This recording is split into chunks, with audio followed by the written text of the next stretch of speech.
तो hey guys, welcome back our YouTube channel. तो आज की ये वीडियो तुम्हारे लिए बहुत इंपॉर्टेंट होने वाली है। रीज़न कि देखो, तुम्हारा एग्जाम बहुत पास में है और अभी तुम्हें समझ नहीं आ रहा होगा कि भैया पूरी एनसीईआरटी को हम कैसे कवर करें, और एनसीईआरटी के जो क्वेश्चंस हैं वो भी आपको समझ नहीं आ रहा होगा, क्योंकि जब एग्जाम पास में आता है तो हमारा दिमाग काम करना कम कर देता है। इसका मतलब ये नहीं कि काम ही नहीं करता भाई। इस टाइम पे तुम जो भी पढ़ोगे ना तुमको याद रहेगा। जैसे मैं ये वीडियो जो शूट कर रहा हूँ वो तुम्हारे लिए इतना फ़ायदेमंद होगी अगर तुम वीडियो को ध्यानपूर्वक देख लेते हो। तुम्हारा क्वेश्चन मान लो यहाँ से 80% के आसपास सीधा फंसने वाला है। ठीक है, देखो, पहले तो मैं क्या करूँगा कि आपका स्टार्टिंग का 5 मिनट में इंपॉर्टेंट क्वेश्चंस को दिखा दूंगा, और सारे क्वेश्चन के सोल्यूशन को मैं उसके बाद आपको करवाऊंगा, ताकि आपको आइडिया हो जाए कि क्वेश्चंस किस प्रकार के आते हैं आपके एग्जाम में। ठीक है, आई होप आप रेडी होगे और वीडियो को पूरा आप कंप्लीट देख के यहाँ से जाओगे, नहीं तो आपका ही घाटा है। ठीक है, तो चलो स्टार्ट करते हैं। सबसे पहले आपको जो चैप्टर आता है, चैप्टर नंबर फर्स्ट यहाँ पे नाम क्या है भाई उसका, sexual reproduction in flowering plant. तो यहाँ से आपके एग्जाम में जो क्वेश्चन पूछे जाएंगे ना, सबसे पहले देखो पूछेगा डिस्क्राइब करिए the structure and function of the pollen grain. अब देखो, यह क्वेश्चन तुम्हारे बोर्ड में पहले पूछा जा चुका है, तो इम्पोर्टेंट है। आपको पोलन ग्रेन का ठीक स्ट्रक्चर बनाना है और क्या उसके फंक्शन को बताना है। अभी आगे मैं करवाऊंगा, क्वेश्चन पहले तुम देखते रहो।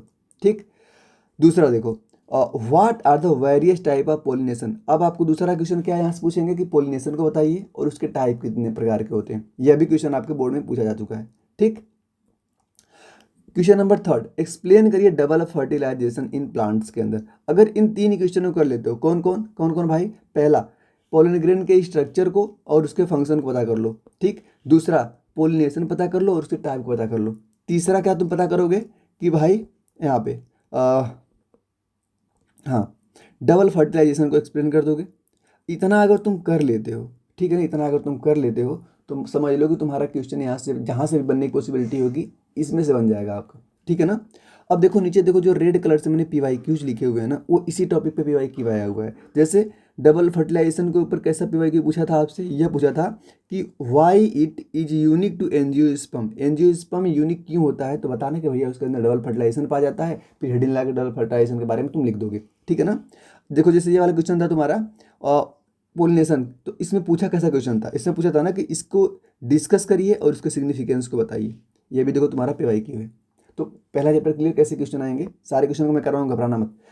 Question number second, human reproduction, बहुत इंपॉर्टेंट। देखो रिप्रोडक्शन यूनिट तुम्हारे लिए बहुत इंपॉर्टेंट है ना।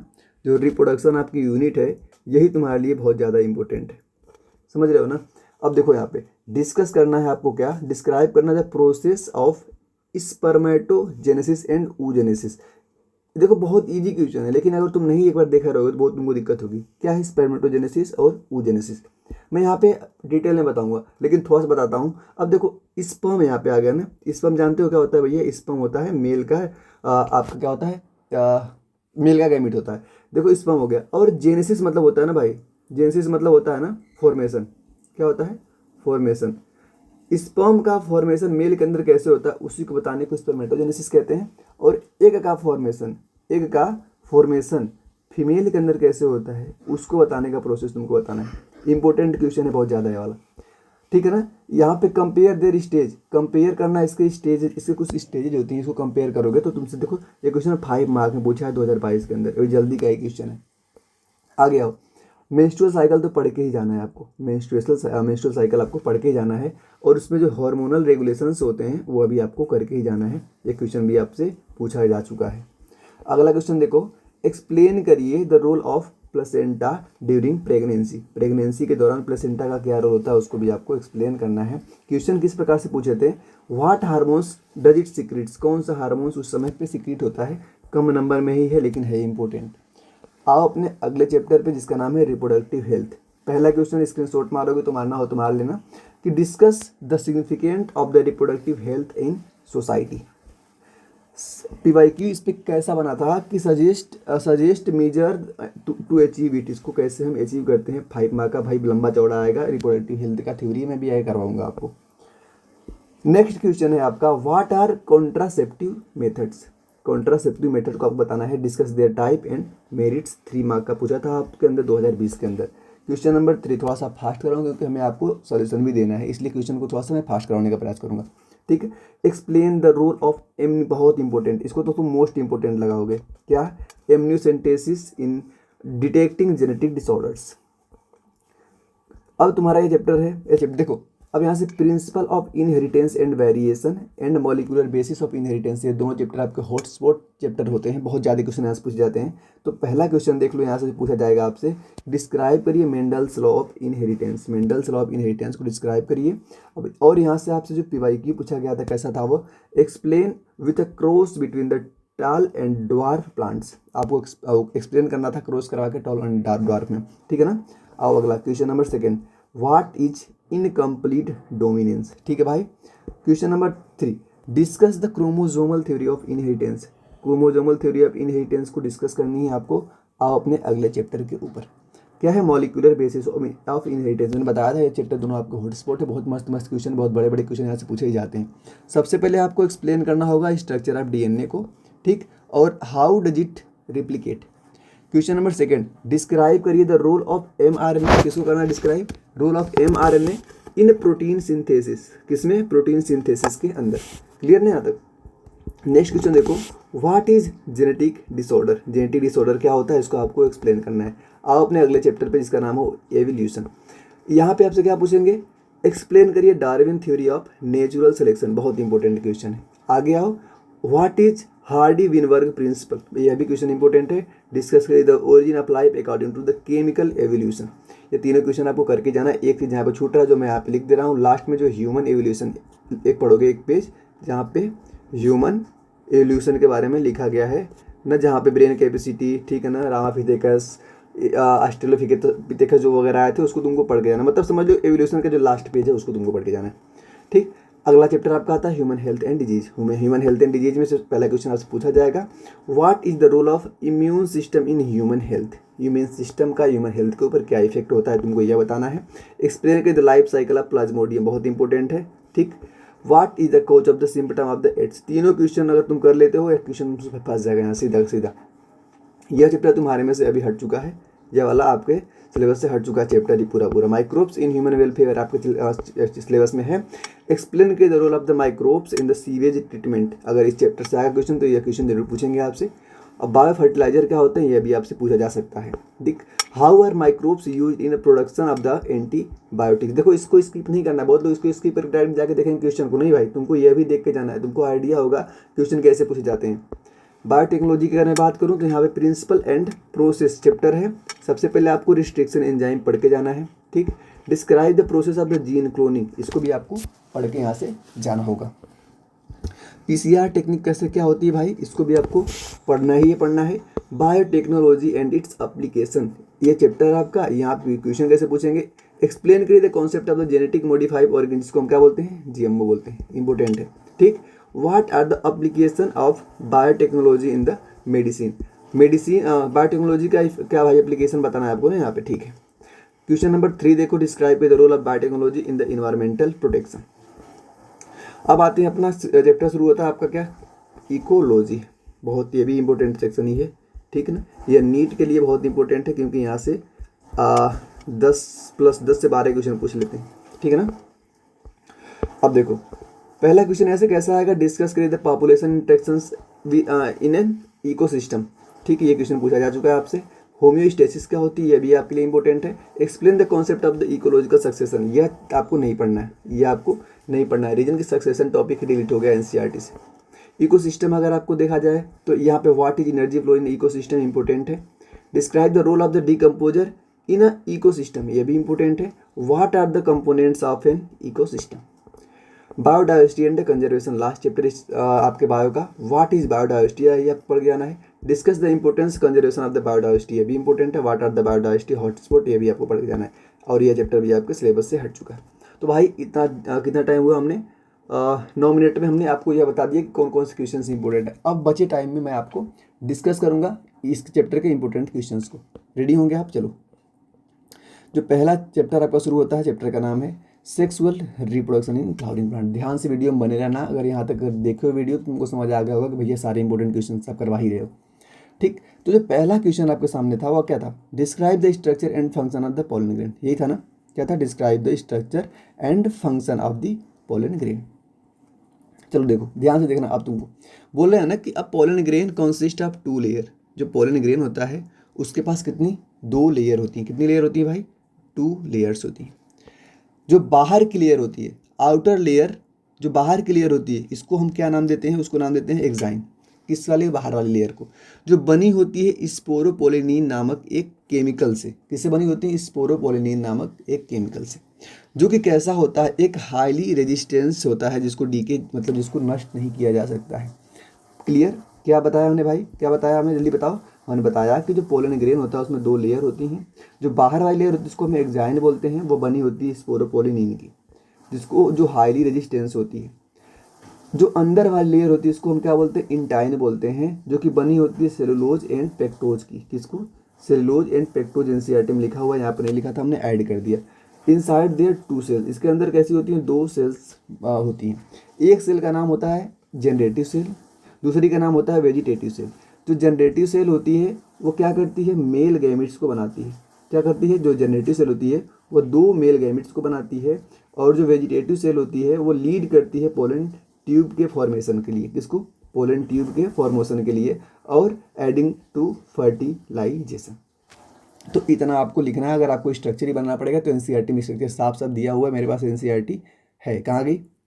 एक मिनट रुको, मैं अपनी एनसीईआरटी में तुमको दिखा देता हूँ ताकि तुम्हें आइडिया हो। एक मिनट, गिरना मत भाई। अपनी सॉरी, कौन सा स्ट्रक्चर आपको बनाना है मैं दिखा देता हूँ आपको। ठीक,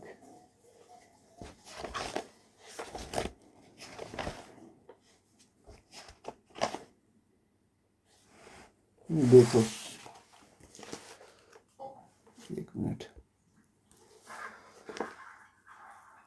पुरानी एनसीईआरटी अगर तुम्हारे पास है तो पेज नंबर 23 पे अगर तुम देखोगे तो तुमको दिख रहा होगा, साइड में बना हुआ इस स्ट्रक्चर की मैं बात कर रहा था आपसे। ठीक है ना? चलो हो गया।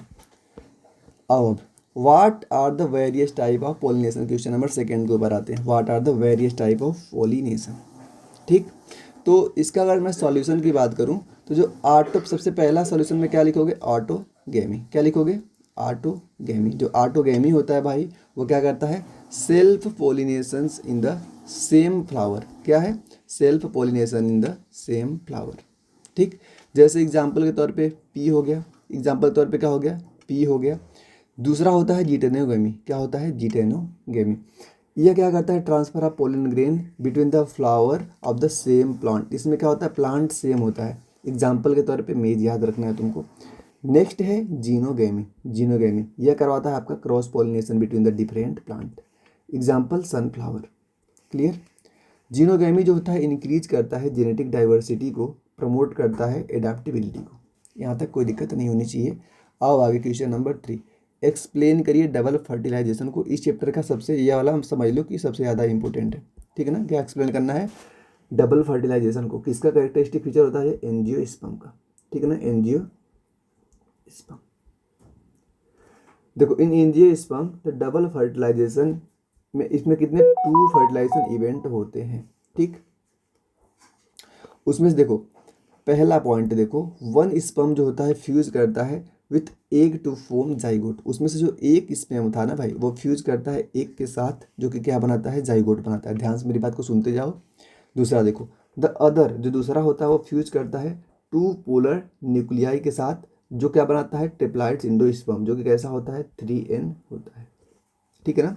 The process is unique to angiosperm. बता दिया मैंने किसका प्रोसेस है? एंजियोस्पर्म का। And the ensure the nourishment for the developing embryo. Clear? यहाँ तक अगर क्लियर हो तो एक बार बता जरूर देना हमें कमेंट में, भैया समझ आ रहा है। चलो कि अब अगला चैप्टर आपका जो आता है नाम है ह्यूमन रिप्रोडक्शन। ह्यूमन रिप्रोडक्शन का जो पहला क्वेश्चन मैंने आपको समझाया था बताते टाइम कि the process of spermatogenesis and the oogenesis। तो सबसे पहले हेडिंग क्या लगाओगे भैया? सबसे पहले हेडिंग लगाओगे सॉल्यूशन, फिर स्पर्मेटोजेनेसिस। क्लियर? इसके अंदर तुम लिखोगे कि जो फॉर्मेशन ऑफ स्पर्म होता है किसके अंदर होता है? फॉर्मेशन टेस्टिस के अंदर। Initiate bye spermatogonia. कहाँ से इनिशिएट होता है भाई? स्पर्मेटोगोनिया, जो कि कैसी होती हैं? 2n होती हैं। विच अंडरगोज मियोसिस। उसके अंदर क्या होगी? मियोसिस होगी। फॉर्मिंग हेप्लॉइड स्पर्म, जिससे क्या बन जाएंगे? n बन जाएगा, हेप्लॉइड स्पर्म बन जाएगी। oogenesis में क्या होता है? फॉर्मेशन ऑफ ओवा कहाँ पे होता है? इन ओवरी के अंदर होता है। बिगाइन बिफोर बर्थ, यह बर्थ से पहले ही बन जाती है। बट कंप्लीट होती है मियोसिस आफ्टर द प्यूबर्टी, लेकिन कंप्लीट मियोसिस कंप्लीट कब होती है? प्यूबर्टी के बाद। एट ईच मेंस्ट्रुअल साइकिल, एक मेंस्ट्रुअल साइकिल में एक सेकेंडरी ओसाइट्स रिलीज होती है, एक सेकेंडरी ओसाइट रिलीज होती है। Next question, what is the menstrual cycle and it's hormonal regulation? Solution देखो इसका। जो मेंस्ट्रुअल साइकिल होता है वो कैसा होता है? मंथ में एक बार चलती है, एक साइकिल चलती है एक मंथ में, जो कि कितनी दिन की होती है? 28 से लेकर 30 दिन तक होती है। बहुत लोगों की वेरी भी करती है। रेगुलेट बाय द, इसको कौन रेगुलेट करवाता है? हार्मोन रेगुलेट करवाते हैं। पहला इसमें क्या होते हैं? एक एफएसएच नाम का हार्मोन्स होता है जिसका नाम होता है फॉलिकल स्टिमुलेटिंग हार्मोन, ठीक है ना, जो स्टिमुलेट करता है फॉलिकल के डेवलपमेंट में, इसको फॉलिकल के डेवलपमेंट में। दूसरा होता है ल्यूटिनाइजिंग हार्मोन, जिसको हम शॉर्ट फॉर्म में एलएच बोलते हैं, जो ट्रिगर करता है ओव्यूलेशन होने के लिए। कौन? ओव्यूलेशन कब होता है? 14th day. कब होता है? 14th डे होता है ओव्यूलेशन, जो कौन करवाता है? ट्रिगर्ड एलएच हार्मोन्स करवाता है। नेक्स्ट हार्मोन का नाम होता है एस्ट्रोजन। क्या करवाता है? ये थिकनेस को बढ़ाता है, यूटेराइन लेयर की जो लाइनिंग होती है उसकी थिकनेस को बढ़ाता है। एक और हार्मोन होता है, इसका प्रोजेस्टेरोन नाम होता है। क्या नाम होता है? प्रोजेस्टेरोन। इसको एक और नाम से जानते हैं, अगर नोट करना चाहो तो नोट कर सकते हो, उसको बोलते हैं प्रेगनेंसी हार्मोन्स भी इसको बोला जाता है, ठीक। ये क्या करवाता है? मेंटेन करवाता है द फर्टिलाइजेशन डज नॉट, अगर फर्टिलाइजेशन अगर नहीं होता है तो क्या करवाता है? इसको मेंटेन करता है the lining sets to menstrual, ठीक है ना। यहाँ तक क्लियर होना चाहिए। अब आगे नेक्स्ट क्वेश्चन। क्वेश्चन क्या है तुम्हारा? Explain the role of the placenta during the pregnancy, ठीक।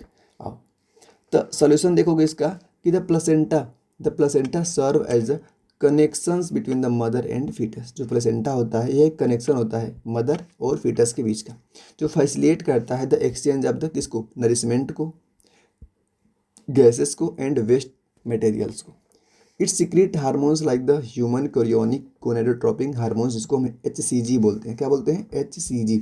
और एक hormones progesterone and the oestrogen. बहुत इंपॉर्टेंट क्वेश्चन ऐसे पूछ सकता है तुमसे कि प्लेसेंटा जो होता है किस किस हार्मोन का स्रावित मतलब सिक्रेशन करता है? तुम बोलोगे भैया सबसे पहला कौन सा? HCG, human chorionic gonadotropic. दूसरा क्या बोलोगे भैया? प्रोजेस्टेरोन। थर्ड नंबर क्या बोलोगे? एस्ट्रोजन। 3 हार्मोन तुमको सीधे का सीधा याद रखना है, ठीक। आगे आओ चैप्टर नंबर 3 ना मतलब 3 ही होगा ना? 3 ही होगा। नाम क्या है? Reproductive health. चैप्टर का नाम है रिप्रोडक्टिव हेल्थ। डिस्कस करना significance of the reproductive health in society, ठीक है ना, सोसाइटी। चलो आओ। जो रिप्रोडक्टिव हेल्थ इंश्योर करती है proper reproductive functions, safe sexual practices and the family planning, reducing disease transmission, ठीक, पॉपुलेशन ग्रोथ को and the improving menstruals and the child health को।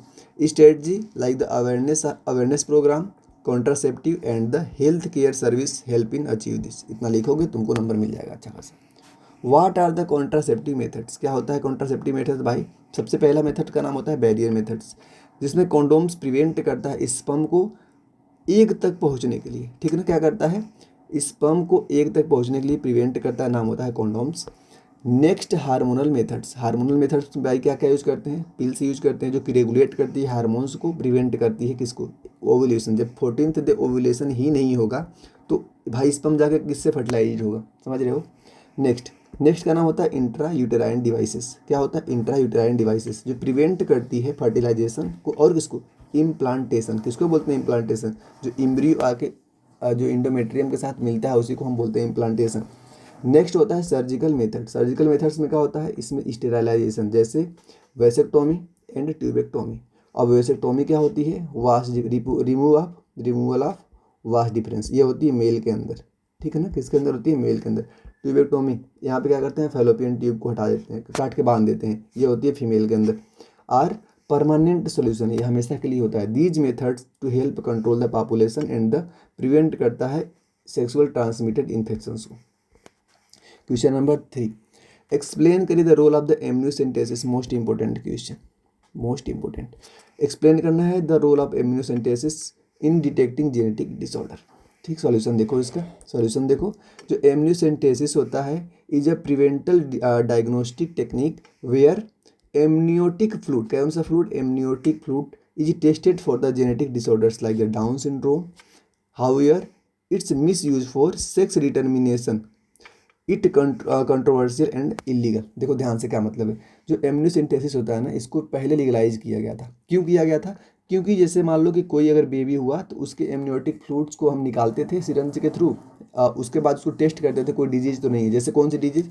डाउन सिंड्रोम लाइक डिजीज को हम देखते थे है कि नहीं है। लेकिन समय के अनुसार लोग उसका डिसयूज करने लगे। डिसयूज में क्या कि डिटरमाइन करने लगे कि मेल है कि फीमेल है। अगर मेल था तो लोग क्या करते थे, ठीक है, फीमेल था तो उसका फिटिसाइड होता था। तो इसी वजह से तुमने सुना होगा कि इंडिया में कुछ समय तक के लिए हरियाणा वगैरह में मेल ज़्यादा हो गए थे, फीमेल कम हो गई थी, क्योंकि फीमेल फिटिसाइड्स वगैरह होने लगा था। तो बाद में इसको क्या कर दिया गया? इलीगल माना गया। ठीक है ना, इसको क्या माना गया? इलीगल माना गया। इसी को हम बोलते हैं क्या? इसी को बोलते हैं भाई एमनियोसेंटेसिस। ठीक, आगे आओ। अगला चैप्टर जो आपका शुरू होता है principle of inheritance and variation, important chapter है। ठीक है ना, डिस्क्राइब करिए the Mendel's law of the inheritance को डिस्क्राइब करना है। आओ ध्यान से इसको देखते हैं। सॉल्यूशन, मेंडल्स प्रपोज किया था 3 लॉ। मेंडल्स ने कितने लॉ को प्रपोज किया था? 3 लॉ को प्रपोज किया था based on his P plants experiment. किसके ऊपर? अपने पी प्लांट एक्सपेरिमेंट्स के ऊपर। सबसे पहला नाम क्या था? Law of dominance. पहला नाम क्या था? Law of dominance. In a heterozygous, किसको? In a heterozygous conditions the dominant allele mask the effect of the recessive allele. जो डोमिनेंट लॉ ऑफ डोमिनेंट में इन्होंने क्या बताया था? हेट्रोजाइगस कंडीशन मतलब कि कैपिटल टी स्मॉल टी, इसको बोलते हैं हेट्रोजाइगस कंडीशन। कैपिटल टी या तो स्मॉल टी हो तो यह होता है तुम्हारा, ये दोनों जो हो ना, इसको हम बोलते हैं कैसा? इसको हम बोलते हैं होमोजाइगस कंडीशन। क्या बोलते हैं? Homozygous condition. और यह जो तुम्हारा है यह क्या है? हेटेरोजाइगस। हेटेरोजाइगस। तो इन्होंने क्या बोला था कि इन हेटेरोजाइगस कंडीशंस, इसमें जो जो डोमिनेंट, जैसे मान लो कैपिटल टी को हम बोलते हैं डोमिनेंट। क्या बोलते हैं? डोमिनेंट। और स्मॉल टी जो होता है वो होता है रिसेसिव। ये होता है recessive. Dominant allele mask the effect of the, मतलब कि कैपिटल टी जो होता है दबा देता है स्मॉल टी को। जैसे अगर तुम्हारे सामने मैं बोल रहा हूँ कैपिटल टी हो, ये कैसा बनेगा? टॉल बनेगा। स्मॉल टी हो, ये कैसा बनेगा?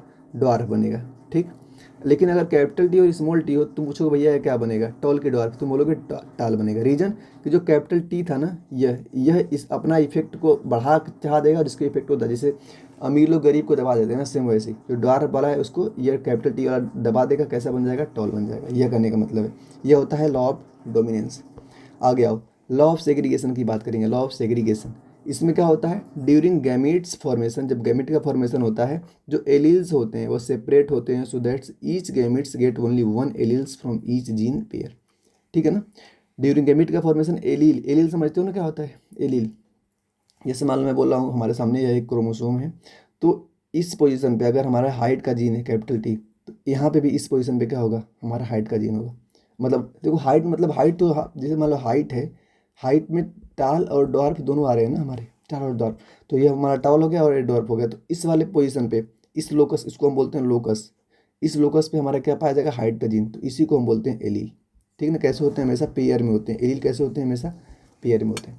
ठीक है ना, अगला अगला देखो, law of independent assortment. Law of independent assortment, alleles of the different gene, क्या बोल रहे हैं? Alleles of the different gene assort independently of one another during the gamete का फॉर्मेशन। ये इंडिपेंडेंट होते हैं भाई एलील्स जो होते हैं एनदर जीन के। क्लियर ना? चलो ठीक है। अगर मैं इसका एग्जांपल की बात करूं तो क्रॉसिंग करवाओ टाल प्लांट्स को, किसके साथ? विथ ए स्मॉल, मतलब ड्वार्फ प्लांट के साथ। जो F1 जनरेशन मिलेगी, फिर उसका क्या करवा दो तुम? उसका करवा दो फिर एक बार क्रॉस। तो जो F1 प्लांट्स आर क्रॉस्ड हुए थे F2 में, वो 3:1 के रेशियो में मिलेंगे। कैसे मिलेंगे? 3:1। सीधे आप ध्यान दो, जैसे अगर मैं क्रॉस करवाऊँ कैपिटल टी स्मॉल टी, तो यहाँ से तुम्हारा प्रोडक्ट क्या मिलने वाला है? कैसे? इस कैपिटल टी से एक कैपिटल टी स्मॉल टी, इससे कैपिटल टी और स्मॉल टी। ठीक, एक मिनट रुकना। कैपिटल टी और स्मॉल टी के बीच में क्रॉस करवा रहा हूँ। तो सबसे पहले देखो, इस कैपिटल टी को इस स्मॉल टी से करवाएंगे तो कैपिटल टी स्मॉल टी होगा। फिर इस कैपिटल टी को इस स्मॉल टी से करवाऊँ, कैपिटल टी स्मॉल टी। दोबारा मैं इस कैपिटल टी को इस स्मॉल टी से, तो कैपिटल टी स्मॉल टी। फिर इस कैपिटल टी को इससे, कैपिटल टी स्मॉल टी। कैसे दिख रहे हैं आपको सारे टोल? देखो यह भी कैपिटल टी, मतलब यहाँ पे तुम क्या बोलोगे कि भैया सारे कैपिटल टी स्मॉल टी दिख रहे हैं। और मैंने बताया भी था, जब देखोगे तुम कि जब हमने यहाँ पे टॉल एंड ड्वार्फ को लिया, तो अब यहाँ पे यह बन रहा है, तो उन्होंने देखा कि सारे टॉल ही बन रहे हैं, जबकि ऐसा नहीं है कि ये वाला टॉल, मतलब होमोजाइगस टॉल नहीं बन रहे हैं। कैसा बन रहे हैं? हेटेरोजाइगस टॉल बन रहे हैं। अब फिर capital T small T, capital T small T, फिर इसका क्रॉस जब करवाएंगे तो इसका इसमें करवाएंगे तो कैपिटल टी बनेगा, फिर कैपिटल टी स्मॉल टी बनेगा, ठीक। फिर इसका इसमें करवाएंगे तो कैपिटल टी बनेगा, फिर इसका करवाएंगे तो नहीं, एक मिनट करा चुके ना। अब कैपिटल टी स्मॉल टी इसका बनेगा, और फिर यहाँ पे करेंगे तो स्मॉल टी बनेगा, ठीक है, समझ रहे हो। अब देखो कैसा बन गया। अब 1 2 यह दोनों कैसे बन गए, यह दोनों कैसे बन गए, ठीक। ये कैसे बन गए देखो, अगर देखोगे तुम तो यह और ये दोनों टॉल ही हैं, और ये होमोजाइगस टॉल है, और ये कैसा है? ड्वार्फ है, ठीक है ना। तो यहाँ से यही बताने का प्रयास कर रहे हैं, मतलब कि 3:1, 3 टॉल बने और एक क्या बना है? आपका ड्वार्फ बना है, यही निकल के आया। अगला क्वेश्चन आपके सामने आता है, ध्यान से देखना। What is the incomplete dominance? क्या बताना है आपको? इनकम्प्लीट डोमिनेंस को बताना है और एक्सप्लेन करना विथ एन एग्जाम्पल्स। तो सॉल्यूशन देखो सबसे पहले तुम कि in incomplete dominance the heterozygous phenotypes. देखो फिनोटाइप्स, और यहाँ पे एक वर्ड आता है, मैं भी समझा देता हूँ आपको। देखो दो चीज़ पढ़ोगे, एक पढ़ोगे तुम जीनोटाइप, क्या पढ़ोगे? जीनोटाइप। और एक पढ़ोगे तुम फिनोटाइप, क्या पढ़ोगे? फिनोटाइप। इन दोनों को ध्यान से समझ लो। देखो जो जीनोटाइप होता है ना, इसमें एक वर्ड आ रहा है जीन, क्या आ रहा है? जीन। अब देखो जीन जो होता है, क्या तुम बाहर से देख लोगे उसको? जीन को तुमको देखना होगा, तुमको उसको अंदर से देखना पड़ेगा ना। तो जिसको हम बाहर से देख के ना बता पाए, जैसे मैंने बोल दिया कि कैपिटल टी स्मॉल टी, ये टॉल तो बन रहा है, तुम देख रहे हो, बाहर से देख रहे हो टॉल है, लेकिन क्या इसका जेनेटिक वेरिएशन समझ पा रहे हो? कैपिटल टी स्मॉल टी देखने के लिए हमको इसके अंदर जाना पड़ेगा, इसे जीन को देखना पड़ेगा। तो जो बाहर से हम देख के बता दें, जैसे कि मैं हूँ और तुम्हारे सामने तुम्हारा कोई दोस्त है, एक बड़ा हो और एक छोटा हो, ठीक।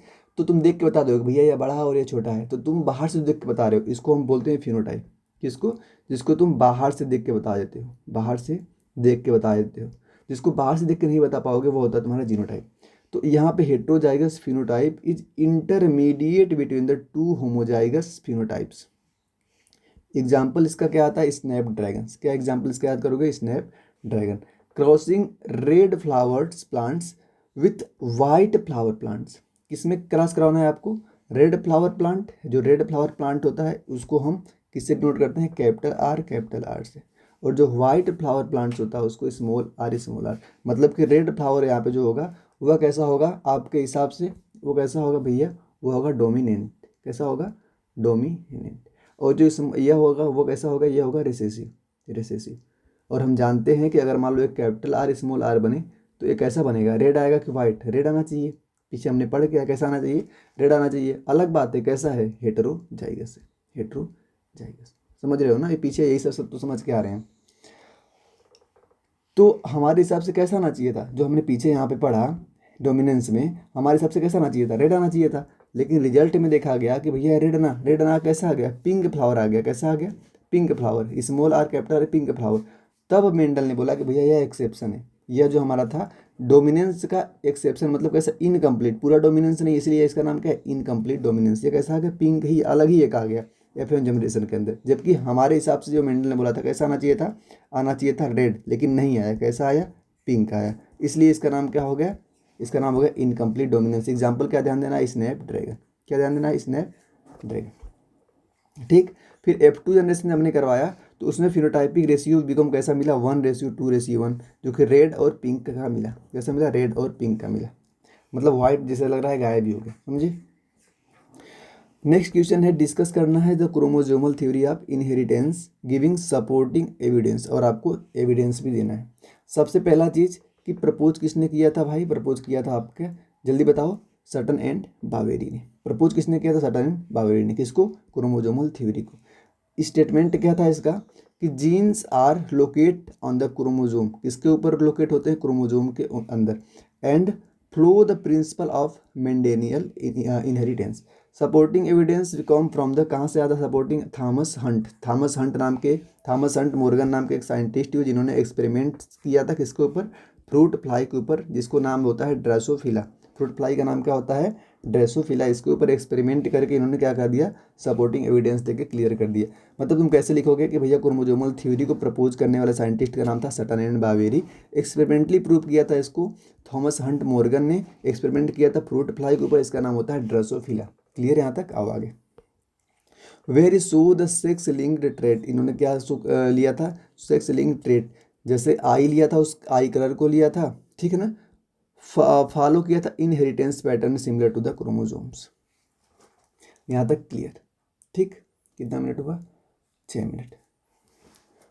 बैटरी होने वाली मेरे कैमरा की ख़त्म, तो अब इसके यहाँ से आगे लेना पड़ेगा मुझे।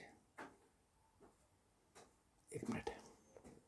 हाँ तो भाई शुरू हो रहा है अब आपका अगला चैप्टर, नाम है मॉलिक्यूलर बेसिस ऑफ इनहेरिटेंस। क्या नाम है? Molecular basis of inheritance. अब यहाँ पे आपको पहला क्वेश्चन जो देखने को मिलेगा, नाम है उसका explain the structure of DNA, how does it replicate, कैसे है रेप्लिकेट करता है। ध्यान सुनना सबसे पहले ना, जो आपका डीएनए होता है कैसा होता है, डबल हेलिकल स्ट्रक्चर होता है। कैसा होता है? डबल हेलिकल स्ट्रक्चर, इस प्रकार का बनता है, ठीक है ना।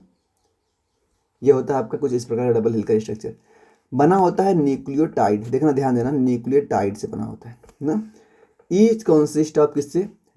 शुगर, जो कौन शुगर होती है? डीऑक्सीराइबोज, फॉस्फेट ग्रुप एक होता है, एंड द नाइट्रोजनस बेस होता है। और नाइट्रोजनस बेस जो होते हैं आपके कितने टाइप के होते हैं? वह होते हैं आपके 4 टाइप के, एडेनिन, थाइमीन, साइटोसिन और ग्वानिन। ठीक, आगे देखो, द स्ट्रैंड्स जो रन करती है कैसी? Antiparallel to each other. कैसी? एंटी पैरेलल, जैसे यह शुरू होता है 3 प्राइम, यहाँ पे ख़त्म होता है 5 प्राइम पे, ठीक। तो यह शुरू होगा यहाँ से 5 प्राइम पे, ख़त्म होगा 3 प्राइम पे। इसके अंदर कैसे होते हैं? इस प्रकार के क्या होता है? हाइड्रोजन बॉन्डिंग होती है। कितनी होती है? 10 होती है। कितनी? 10 हाइड्रोजन बॉन्डिंग होती है इस प्रकार से, ठीक। इसमें जो एडेनिन कैसा हमारा मैंने बताया था, क्या एडेनिन होता है, थाइमीन होता है, ग्वानिन होता है, साइटोसिन होता है। ये सारे क्या हैं आपके? ये सारे हैं नाइट्रोजनस बेस। क्या है? Nitrogenous base. इसमें जो एडेनिन होता है थाइमीन से जुड़ता है डबल हाइड्रोजन बॉन्ड से, और ग्वानिन जो होता है ट्रिपल हाइड्रोजन बॉन्ड से साइटोसिन से जुड़ता है। ये भी आपको ध्यान देना है, यहाँ पे लिखा भी होगा। एडेनिन पेयर करता है थाइमीन से, साइटोसिन पेयर करता है ग्वानोसिन से, वाया हाइड्रोजन बॉन्डिंग से। किससे? हाइड्रोजन बॉन्डिंग के थ्रू। यहाँ तक क्लियर? रेप्लिकेशन की अगर मैं आपको समझाऊं तो द एंजाइम, एक हेलिकेज नामक एंजाइम होती है। क्या नाम होता है? हेलिकेज। अनबाइंड करती है, unbind to the DNA structure को, डीएनए स्ट्रक्चर को अनबाइंड करती है, and the DNA polymerase add करती है उसके कॉम्प्लीमेंट्री न्यूक्लियोटाइड्स को, ठीक है ना, उसके कॉम्प्लीमेंट्री न्यूक्लियोटाइड्स को ऐड करती है तो ईच स्ट्रैंड्स, ठीक, following the semi conservative methods. कैसे? सेमी कंजर्वेटिव मेथड्स, अभी आगे मैं समझाऊंगा इसको। Fair each new DNA molecule consist 1 old strands and 1 new strands. जैसे क्या करने का मतलब है कि हमारे सामने, जैसे मान लो कि मैंने बोला था ना कि ये डीएनए का स्ट्रैंड है, ठीक। अगर मैं इसको बीच में से यहाँ पे क्या कर दूँ, इस पे बीच में से ऐसे काट दूँ, ठीक है ना, तो ये आगे कैसा बनेगा? ये आगे एक स्टैंड यहाँ पे आ गया और एक स्टैंड यहाँ पे आ गया, और यह जो स्टैंड बचा यहाँ पे, यह यहाँ पे एक कॉम्प्लीमेंट्री स्टैंड आ जाएगा। इसमें से तुम देखो, यह कैसा था तुम्हारा? Old DNA. कैसा था? Old DNA. इसमें से यह वाला स्टैंड जो दिख रहा है, यह वाला, यह कैसा? ओल्ड है। यह कैसा जो दिख रहा है? यह कैसा? ओल्ड है। अब यहाँ पे जो रेड वाला दिख रहा है, ये रेड वाला, यह कैसा तुम्हारा? न्यू। कैसा है? न्यू। तो इसी को बोलते हैं हम क्या? Semiconservative. क्या बोलते हैं? Semiconservative. क्लियर? यहाँ तक? आगे आओ। Describe the role of mRNA के रोल को हमें डिस्क्राइब करना है इन प्रोटीन सिंथेसिस में। किसमें? प्रोटीन सिंथेसिस के अंदर। सॉल्यूशन देखो यहाँ पे, जो mRNA होता है वो कैरी करता है तो जेनेटिक कोड्स को। जिसको जेनेटिक कोड को कैरी करने का काम कौन करता है? mRNA। फ्रॉम डीएनए, कहाँ से? DNA to the ribosome, where it is translate करता है into a polypeptide chain during the translation. The mRNA sequence is read in codon group of the 3 nucleotides, each specifying an amino acids, जो tRNA होता है bring करता है corresponding to amino acids, ठीक। and ribosome catalyze the formation of the peptides bond between the amino acids। इतना आपको लिखना पड़ेगा। आते हैं अपने अगले क्वेश्चन के ऊपर, ठीक। What is the genetic code? Genetic code क्या होता है इसको आपको एक्सप्लेन करना है, ठीक है। जेनेटिक कोड को आपको एक्सप्लेन करना है, एक्सप्लेन, और इसके कैरेक्टरिस्टिक्स को भी एक्सप्लेन करना है। यहाँ तो कोई दिक्कत नहीं। अब ध्यान से देखो, जेनेटिक कोड जो होता है is the set of rules by which informations encode in mRNA sequence. Is translate into the protein characteristic of the genetic code. सबसे पहले कैसे होते हैं, ट्रिपलेट्स होते हैं। ट्रिपलेट्स का मतलब क्या हुआ, ट्रिपलेट्स का मतलब हुआ कि each codon consist of 3 nucleotides. कैसे बने होते हैं, 3 न्यूक्लियोटाइड से मिलकर बने होते हैं। दूसरा तुम क्या ध्यान दोगे कि भैया यूनिवर्सल होते हैं। कैसे होते हैं, यूनिवर्सल होते हैं, मतलब कि it is nearly the same in all organism. लगभग सारे ऑर्गेनिज्म में ये जो ट्रिपलेट्स हमारे होते हैं लगभग सेम ही होते हैं, मतलब जो कोड्स होते हैं लगभग सेम ही होते हैं। डीजनरेट्स, तीसरा डीजनरेट्स होते हैं, मतलब कि some amino acids are coded by the more than one codon. मतलब कुछ ऐसी अमीनो एसिड्स होती हैं जिसको एक से ज़्यादा कोड, मतलब एक से ज़्यादा लोग इसको कोड करते हैं, ठीक, मतलब कोडोन कोड करते हैं। Number next, non overlapping, overlap नहीं करते। Codons are reads one after the other without overlap, मतलब कि जब कोड करता है ना तो ओवरलैप नहीं करता। कहने का मतलब इनके ये, इसमें एक स्टार्ट कोडोन होता है और एक स्टॉप कोडोन होता है। स्टार्ट कोडोन का नाम क्या होता है भाई, AUG। यह क्या है, AUG जो होता है कैसा है, स्टार्ट कोडोन है। और UAA, UAG, UGA ये कैसे है आपका स्टॉप कोडोन। ध्यान देना तुमको, मैं यहाँ पे लिखूंगा। जो स्टार्ट कोडोन होते हैं उसका नाम तुम ध्यान दोगे AUG, और जो आपका स्टॉप कोडोन होते हैं, ठीक है ना, UA, ठीक, UAG, UGA, ऐसे याद कर लो, UGA।